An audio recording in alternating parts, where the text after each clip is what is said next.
ఇవాల్టి మన వీడియో వచ్చేసి నోరూరించే కరకరలాడే బొంబాయి రవ్వతో కారపూసను ఈ వీడియోలో అయితే చూపించబోతున్నాను. ఇన్స్టంట్గా 10 నిమిషాల్లోనే ఈ కారపూసను ప్రిపేర్ చేసుకోవచ్చు. హడావుడి లేకుండా ఇంట్లో ఉండే వాటితోనే ఈ కారపూసను ఎలా ప్రిపేర్ చేసుకోవాలో చూద్దాం. ఇంకెందుకు ఆలస్యం, పదండి ప్రాసెస్లోకి వెళ్ళిపోదాం. ముందుగా మెజర్మెంట్ కోసం ఒక కప్పును తీసుకోండి. ఈ కప్పుతో 2.5 కప్పుల వరకు నీళ్లను కడాయిలో యాడ్ చేయండి. ఇప్పుడు ఇందులోనే రుచికి సరిపడా ఉప్పు, 1/2 స్పూన్ కారం, 1/2 స్పూన్ జీరా పొడిని వేసి నీళ్లను బాగా మరగనివ్వండి. ఇలా నీళ్లు బాయిల్ అయ్యాక ఇందులోకి 2 కప్పుల వరకు బొంబాయి రవ్వను ఇలా కలుపుతూ యాడ్ చేయండి.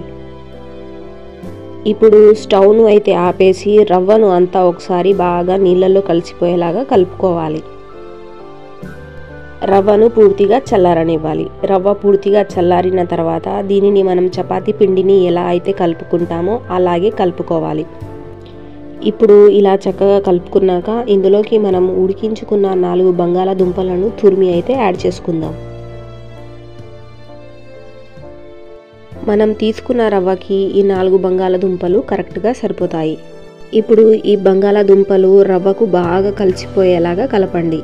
ఒకవేళ పిండి మరీ గట్టిగా అనిపిస్తే మరొక బంగాళాదుంపని యాడ్ చేయండి. ఇప్పుడు ఇందులోకి 1/2 స్పూన్ వరకు పసుపు, 1 స్పూన్ వరకు నూనెని వేసి మరొకసారి బాగా కలపండి.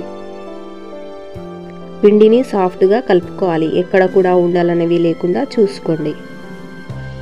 వీడియోలో చూపిస్తున్న విధంగా పిండి అనేది ఇలా సాఫ్ట్గా ఉండాలి. అప్పుడే మనకు కారపూస వేయడానికి చాలా ఈజీగా వస్తుంది.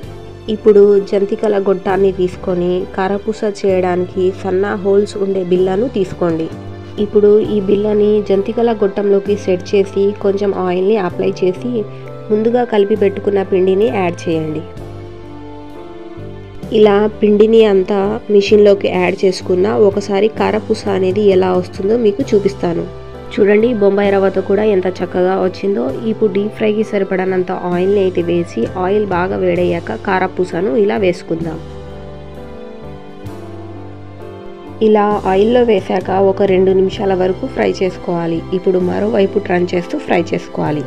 ఇలాగే మిగిలిన పిండిని కూడా కారపూస లాగా వేసి ఫ్రై చేసుకుందాం. ఇంతేనండి, చాలా ఈజీగా ఇంట్లో ఉండే వాటితోనే కరకరలాడే కారపూసను ప్రిపేర్ చేసుకోవచ్చు. మీరు కూడా ఒకసారి ఈ రెసిపీని ట్రై చేయండి. ట్రై చేస్తే ఎలా వచ్చిందో కామెంట్ చేయండి.